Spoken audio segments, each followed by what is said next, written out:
And so Mom came home at the end of the day and the house just reeked of spray paint and... Hey there and welcome to Matt's Garage and Car Stories with Matt. As you may have guessed, I had a love for cars from a very early age, especially old cars, and by the age of 10 I could pretty well name any, mainstream older car. Anyways, we're driving through traffic and I seen a 66 Nova in blue, like this beautiful metallic blue, all restored up, and for some reason I hadn't really noticed Novas till that point, and I asked my parents, I'm like, what's that car? What's that car? And they're like, oh, I think that's one of those Novas or Chevy 2s. I mean, they were kind of Ford people and not really into Novas and stuff, so I instantly, I'm like, that's so cool. That's like the coolest car I've ever seen, because, I always liked the smaller cars, and to me that's looked like a little muscle car. And so that became my new obsession, and I started looking everywhere for Novas, and I was constantly looking at for sale ads, and a Nova was going to be my first car. And so I actually got really lucky, because my mom just happened to be talking to one of her friends, and she knew my brother was just turning 16 and getting his license and stuff, and she said, is Sean looking for a car, because I have this old Nova out at my place, and I just want to give it away and get rid of it out of the yard here. It runs and drives and everything. And my mom's like, a Nova? She's like, Sean probably isn't interested in that, but I know exactly who would be. And so my mom told me that she may have found a Nova for me, and I was bouncing off the ceiling type thing, so excited. And I remember it was a couple miles out of town on a farm, so we drove out and looked at it, and it was this, metallic brown and all rusty, and of course a 4-door, and of course a mid-70s one, not one of the 60s ones like I had fallen for, but, instantly I, decided that this was even better because it was mine, and we had to go and get tires. Like I went to the local garage and got some used tires put on and everything like that, because they had just been dragging this car around the field with a tractor because it didn't have a battery in it type thing or whatever. So all the tires were shredded off the rims and stuff. But once we got 4 inflated tires on it, we brought a battery out there, and my dad actually drove it home. Just had the 250 inline 6 and turbo 350 automatic in it. But I didn't know anything at the time. I was literally 11 years old when I got this car, and I was just so excited. And my parents let me park it in the garage, and I remember I set right to work with it, and I got a bunch of gold spray paint, and I was gonna spray paint it all gold and then put black flames on it. And that was my first plan for it. And I remember my mom bought me, at the time they just came out with that UV Active Bondo. I'm not sure they even still make it because it was really bad stuff, but that's what it was. It was body filler made by 3M, by Bondo, that you spread on there and leave out in the sun, and it was supposed to dry by the UV rays. Well, you really needed a lot of direct sun to actually get it to dry.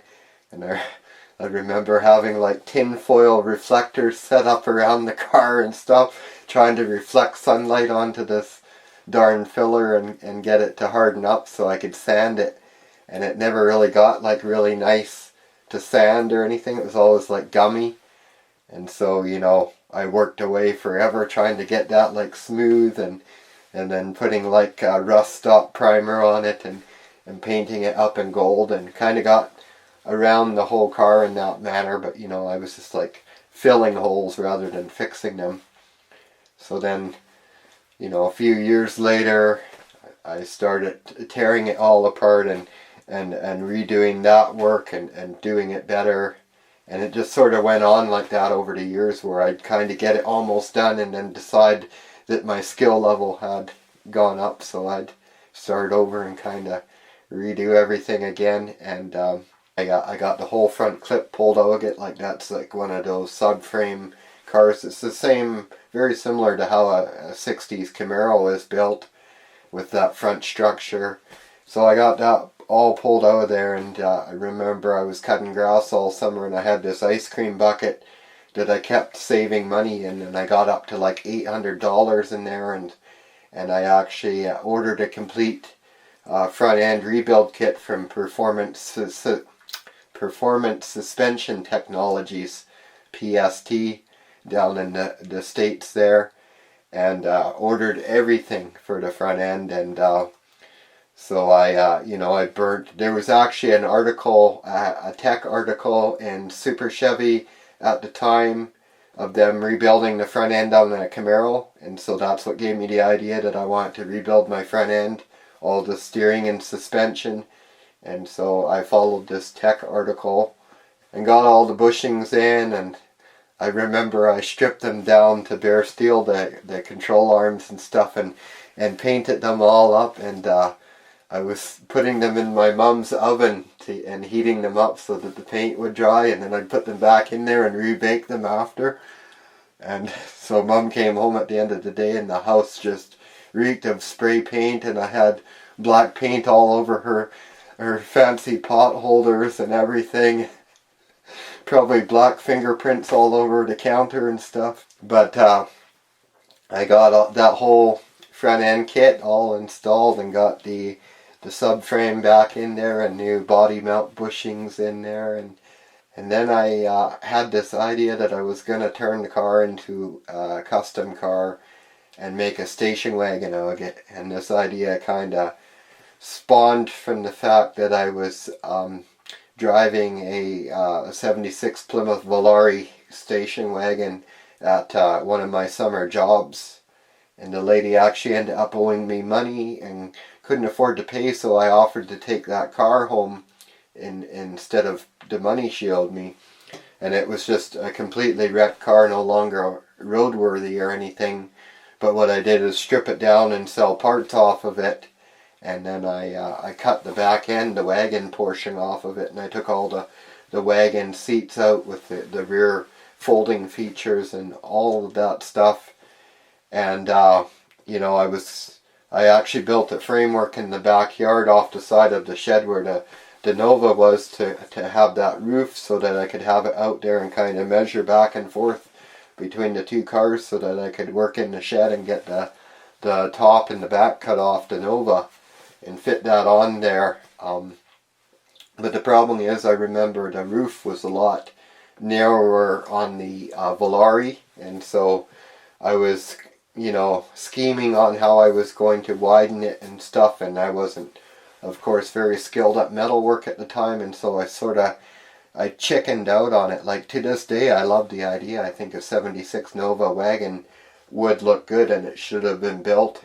But later, when I did develop some more metalworking skills, I came up with an even crazier idea.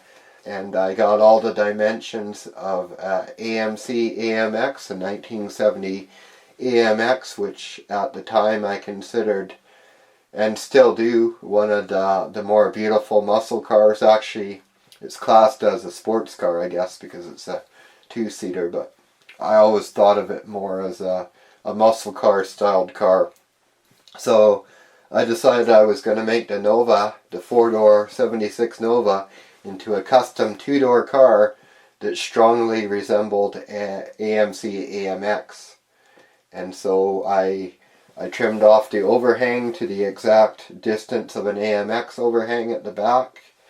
Started building a framework out of flat bar at the back to shape out the new quarter panels and the trunk.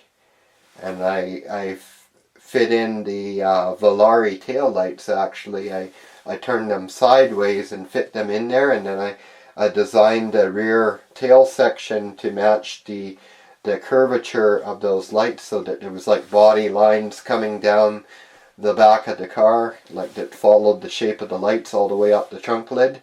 So I pretty well had the back end of the car sorted, and then I had to deal with the wheelbase. So I cut out the door post, and I cut the car in half, and I cut 5.5 inches out of the wheelbase to bring it down to an AMX length wheelbase, and then I built subframe connectors to really make it solid. And then I went to the auto wrecker and I got doors off of a 2-door 70s Nova. I fitted them on there and put the door posts back in the right position so that they'd close on it. And then I got interrupted by my move to Alberta. And the Nova was one of the cars I did bring with me. I towed it back to Alberta behind my 85 Chevy C10. I remember I didn't have any lights on it. I had a legal homemade tow bar, and I towed this car through downtown Edmonton in the dark and everything.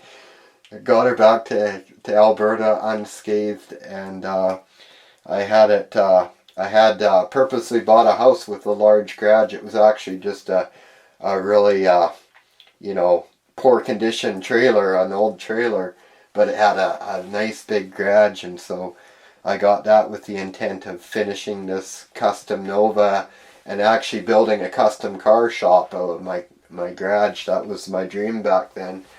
And so the Nova was going to be like my signature car that I would use to show my skill.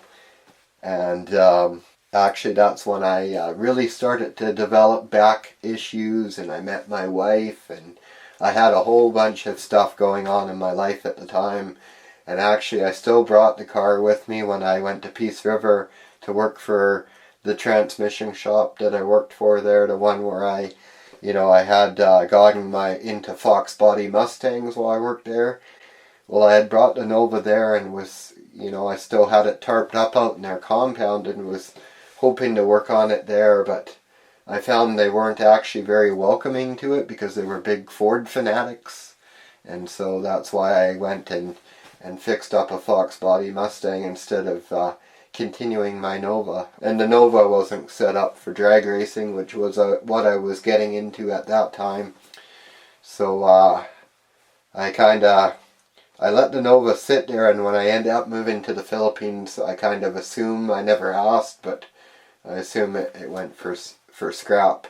A little bit sad. I still love Novas. I've actually made offers on a few Novas even recently, and just haven't found the right deal yet. So you never know. A Nova is a car that I may end up owning again one day, but I also have a lot of cars right now, so I'm not really looking too hard for anything, but if the right deal comes up, you never know.